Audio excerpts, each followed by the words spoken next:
Hai badminton lover, hari ini seperti biasa masih harus mengasis.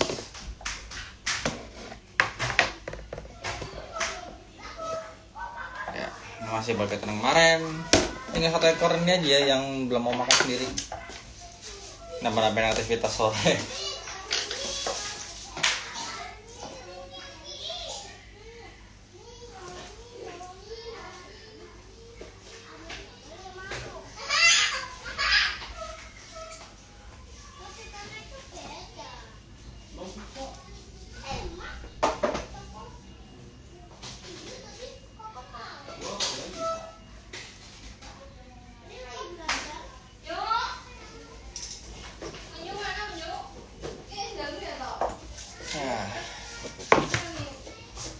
Halo, kalau ada pertanyaan tentang badminton, tanyakan aja. Ini saya sambil bersin.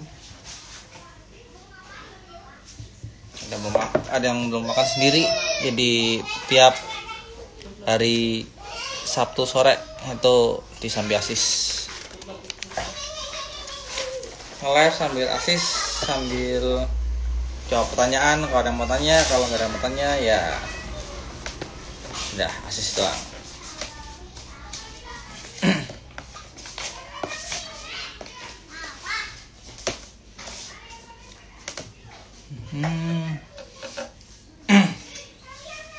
Ya sebenarnya dari kemarin selalu aja ada pertanyaan ke saya, entah apa namanya via WA atau via Facebook, selalu nanya, Bang, harga badminton gimana? Harga badminton masih bagus nggak? Apa segala macam gitu ya. Ya kalau untuk saya nikmati aja gitu. Karena orang pada takutnya itu, wah harga badminton sekarang murah-murah ya, apa segala macam. Terus saya tanya balik, murahnya dari mana gitu kan? Lihat harganya di mana. Itu dilelang harga sekian. Ya kalau dilelang harganya di bawah dari pasar ya wajar, karena namanya lelang kan diberikan oleh bidder tertinggi gitu. Otomatis ya berapapun harganya yang nampak tertinggi ya pasti menang gitu, walaupun kemungkinan besar di bawah pasar gitu. Nah, kalau menurut saya lelang itu seharusnya kan mendapatkan harga tertinggi, bahkan cenderung bisa di atas pasar. Nah, caranya gimana supaya bisa di atas pasar? Ya lihat kondisinya. Kalau misalnya banyak lelang, jangan berharap deh bisa menjual di bawah menjual di atas pasar, karena ya jumlahnya banyak gitu. Lain cerita kalau Anda melelang sesuatu yang langka, rare, dan orang pada rebutan, otomatis nantinya harga lelang juga bakal lebih tinggi gitu. Itulah kenapa menjual badminton melalui lelang itu sesuatu kesalahan yang sangat fatal. Karena apa? Karena ya itu tadi, orang beranggapannya lelang jual cepat apa segala macam. Nah, begitu dapat harga di bawah pasar jauh, akhirnya ya ada yang nggak banding lepas, atau akhirnya membawa lelangnya dengan beberapa cara gitu ya. Sekarang gini aja deh, kita sebagai kiper badminton awalnya itu sudah pasti jadi pembeli kan. Nah, setelah jadi pembeli kita coba breed, nambah koleksi, akhirnya apa? Kita dari pembeli berusaha untuk menjadi penjual. Nah, di masalah kebanyakan orang nggak bisa menjual, maksudnya ya nggak mau meluangkan waktu secara penuh untuk bernegosiasi, menahan harga, atau ya sedikit memberikan kelebihan kenapa kau harus beli badminton dari Anda gitu. Itu kan salah satu usaha kepada ini ya, pembeli supaya yakin ambil barang dari kita gitu. Nah, orang yang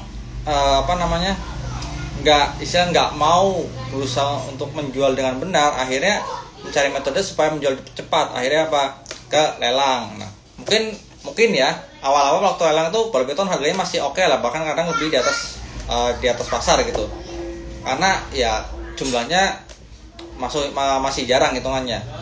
Nah tapi sekarang breeder bebek kan sudah mulai banyak. Nah otomatis kalau Anda melelang bal piton yang mobnya sudah banyak, otomatis jangan harap bisa mendapatkan harga di atas pasar. Gitu aja. Anda boleh cek lelang di hewan lain deh, misalkan seperti koi, itu sebagian besar bisa di atas harga pasar. Soalnya apa? Yang melelang koi itu nggak sebanyak yang lelang bal piton. Karena apa? Yaitu balik lagi tadi, pengen asal laku gitu. Karena kalau misalkan ini sorry lagi banyak anak soalnya. Karena gimana caranya supaya cepat laku tapi nggak melalui lelang? Ya satu cara, cari channel yang atau kenalan yang punya toko hewan. Mungkin bisa bernegosiasi harga. Ini loh, aku ada ini bal piton mobnya ini, ambil sekian, harganya sekian, gimana? Nanti kan dengan begitu akan terjadi negosiasi dengan sendirinya, tinggal didilan aja gitu. Itu cara yang benar gitu. Nah kalau saya sendiri gimana? Ya saya sendiri juga menerapkan hal serupa, tapi juga berusaha menjual sendiri juga gitu.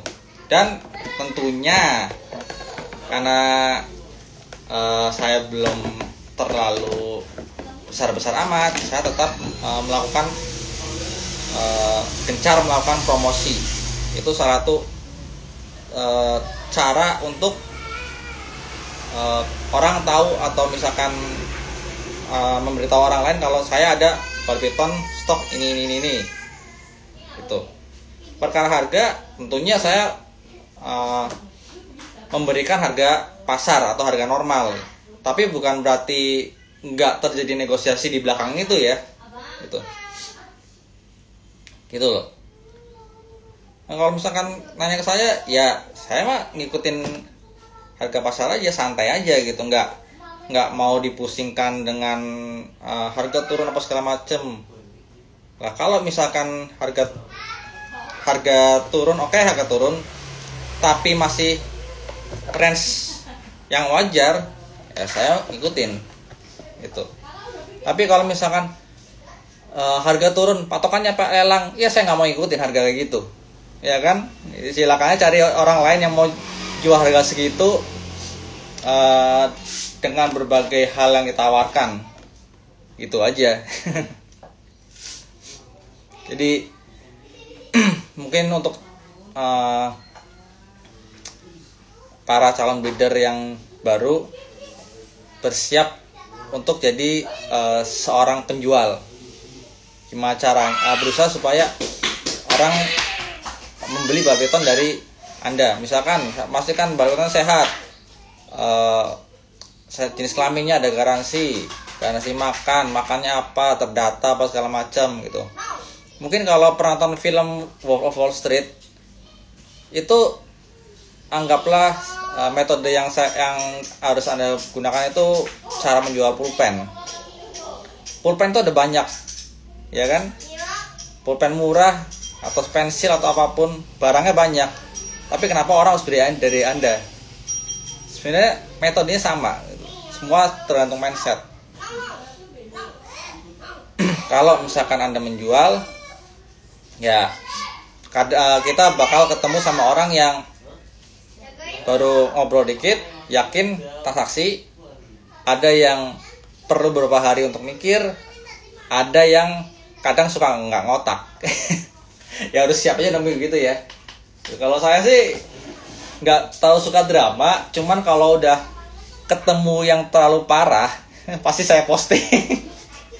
Kebetulan dulu pernah ketemu, musim ini baru ketemu satu. Itu apa ya, pengen beli, dikasih nawar, dia nawar gila, nggak terkasih, malah kayak ngancem nih. Kan goblok. Ya. Ini nggak ada yang mau tanya ini. Jadi ya itu tadi ya, kalau misalkan Anda yakin bahwa Anda sehat, itu menjadi sebuah nilai jual buat Anda sendiri gitu. Karena kita nggak bisa dipungkiri banyak sekali kejadian di mana ada bayi beton yang sehat dilelang, lalu nggak ada titik keterangan, itu banyak. Karena apa? Karena tadi akibat harga jumlah MOP yang dilelang itu sudah pasaran, akhirnya yang dapat harga pasar dan dapat rendah seadanya aja. Terus bisa salah satu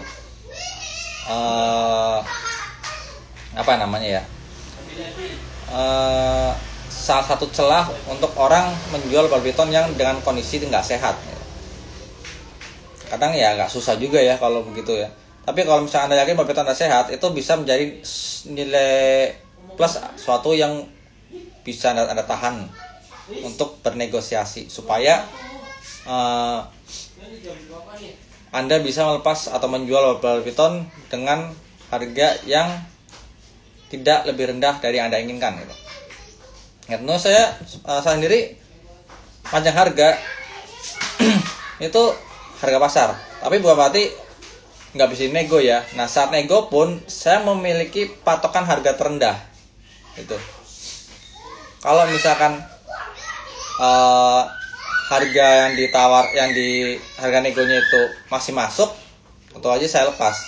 Tapi kalau harga negonya nggak sesuai dengan harga terbawah saya, ya saya bakal tahan. Gitu aja. Atau juga nggak semua badminton itu sama gitu ya. Ibaratkan ya sama-sama morph Firefly, tapi kan dari motif, dari kecana warna itu tiap ekor berbeda gitu. Jadi agak sayang aja sih. Kecuali kalau emang Anda menggunakan metode menjual dengan metode partai, misalkan minimal ambil 5 ekor harga sekian, nah itu udah lanjut aja. Itu salah satu metode buat cepat mengurangi koleksi dengan strategi yang benar gitu. Bukan caranya di lelang sekali lelang bisa satu hari bisa langsung 3 ekor. Berarti kan ya orang juga malas banget gitu ya. Habis lelang, habis kemarin beli yang ini, beli yang lain, udah ketinggian, diemin aja dulu gitu. Nah, harga di lelang itu bisa kembali seperti dulu nggak? Sebenarnya bisa aja. Ini masalah orangnya mau nggak. Jadi kita ini mau nggak menghilangkan menjual dari lelang tapi mop yang pasaran gitu. Jadi sekalinya keluar mop, jepret tuh mop yang wah, yang di atas misalkan 20 juta gitu, ya kan? Kalau yang dia lelang cuma mop yang single gen yang udah banyak seperti misalkan Fire, ya ngapain dilelang? Bener nggak? Gitu. Tinggal cari aja pembeli yang emang benar-benar niat. Sebenarnya ada kayak gitu aja sih.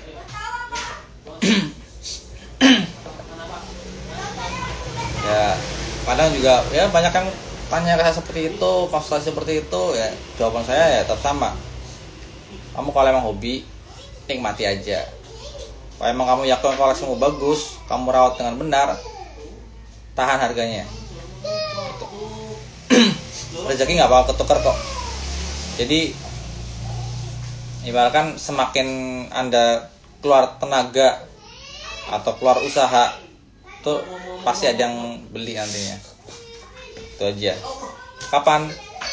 Ya kita nggak tahu. Seperti yang saya bilang, rezeki nggak bakal ketukar.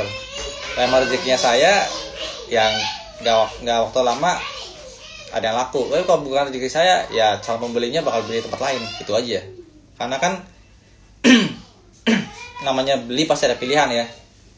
Kecuali kalau mindset pembelinya, saya sudah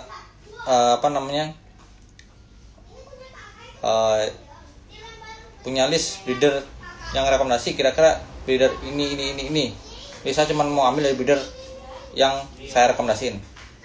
Ya udah, gitu loh. Kalau Anda masuk situ bagus. Kalau nggak masuk ya berarti Anda harus berusaha meyakinkan calon pembeli tersebut. Gitu aja. Gitu.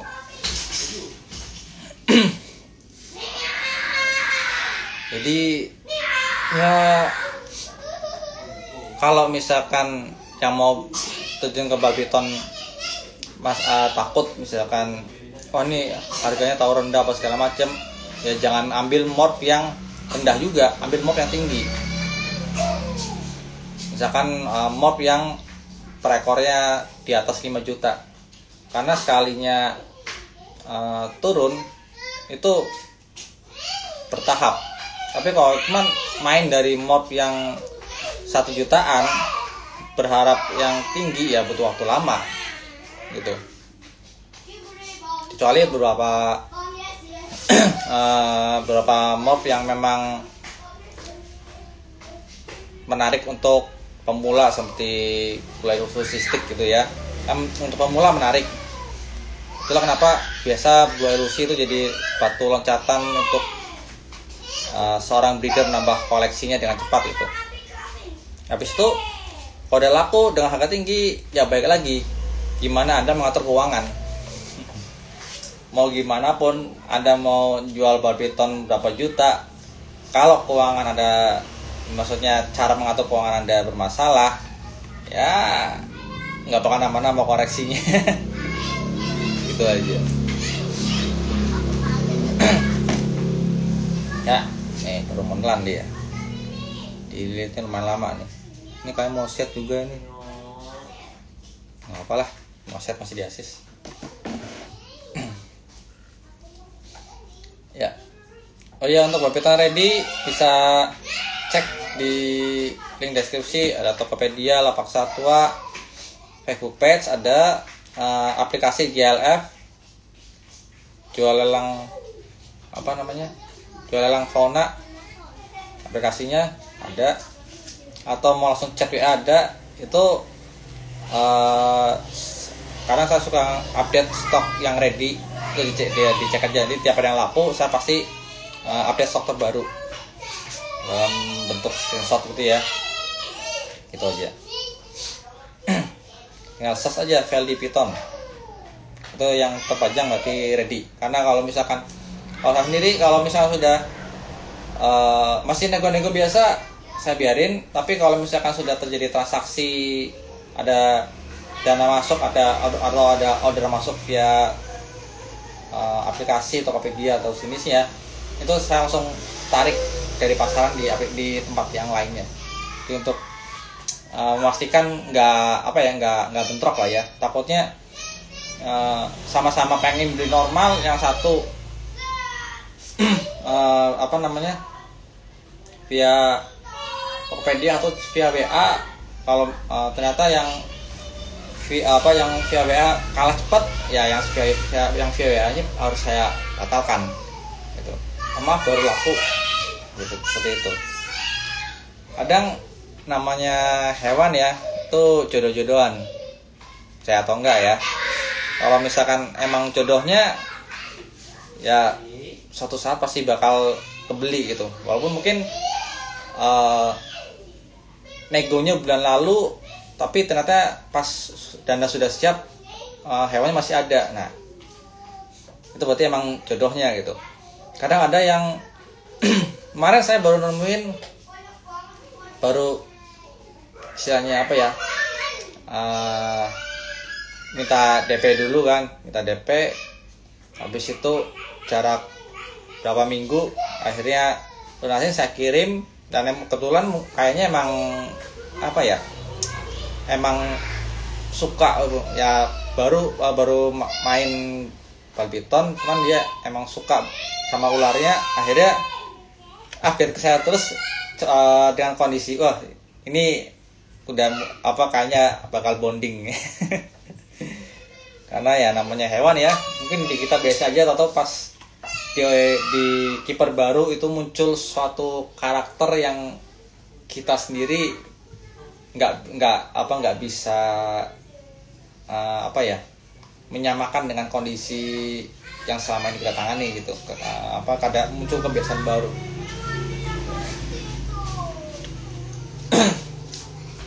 Ya, ini hari ini sudah pada makan semua, tinggal satu nih. Bulan ke-5 masalah.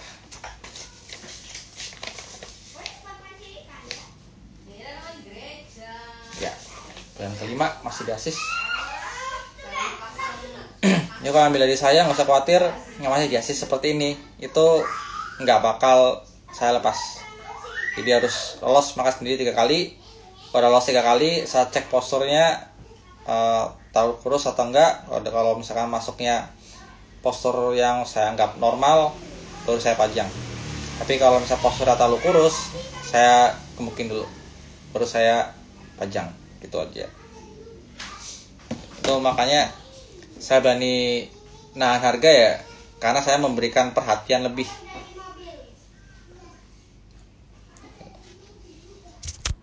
Oke. Nah, masih proses menelan. Ini kalau yang baru masuk nanti bisa cek saran tundanya. Kalau di Instagram kira-kira nonton tundanya agak males, bisa nanti saya upload ke YouTube kok. Jangan usah khawatir.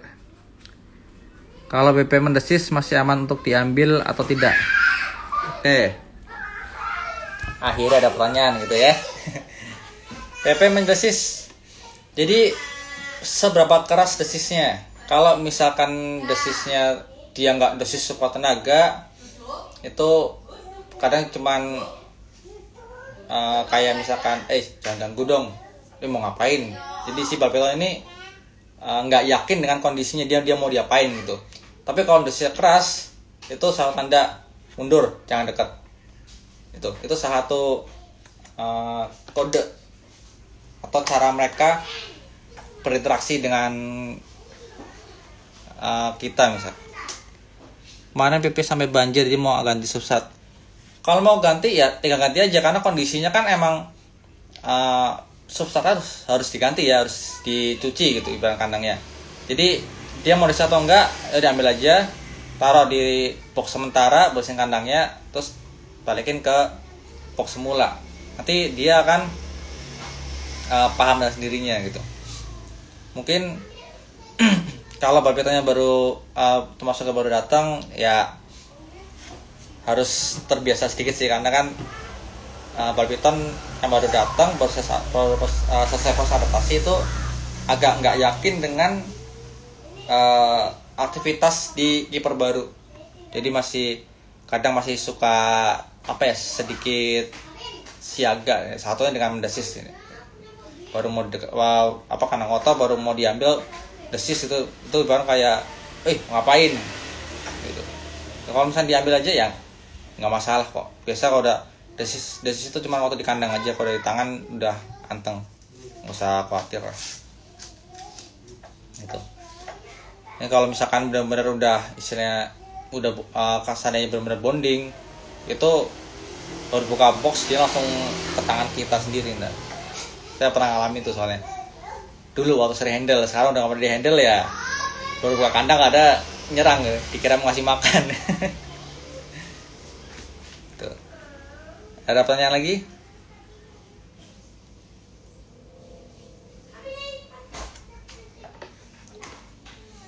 Ya, sudah mulai masuk.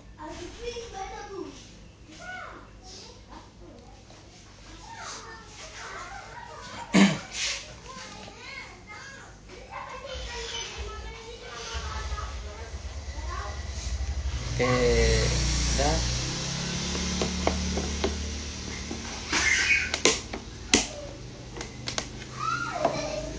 Oke, sini aja live-nya. Untuk balpeton ready bisa cek di Tokopedia, Lapas Aqua, Facebook Pets, aplikasi JLF, WA langsung bisa. Pernah punya apps yang keterlaluan galaknya. ASF biasa galak itu kalau dia kurang makan. Jadi misalkan pertama dia lagi pengen makan, maksudnya lagi nggak ada makanan, ada tangan kita masuk terus di samber tangan kita, atau lagi mulai hamil bisa ASF lebih galak, jadi lebih teritorial lah. Tapi kalau selama ini waktu saya ngasih ke Balpiton, mau yang galak pun emang kata ASF tuh di tempat baru dia agak ngeloading dulu. Jadi mau yang galak mau kasih ke Balpiton, dia cenderung ngebego dulu, akhirnya diserang duluan sama Balpitonnya gitu. Dibandingkan sama Red itu cenderung lebih lebih pintar kalau menurut saya. Jadi kemungkinan kena gigit ASF sama kena gigit Red itu lebih tinggi kena gigit Red untuk Balpiton ya. Gitu. Makanya saya kalau bersihin ASF itu pasti saya pakai sarung tangan yang agak tebel buat antisipasi. Soalnya namanya Roden tuh giginya tajam, kuat dia rahangnya. Gitu. Oke, ada pertanyaan lagi?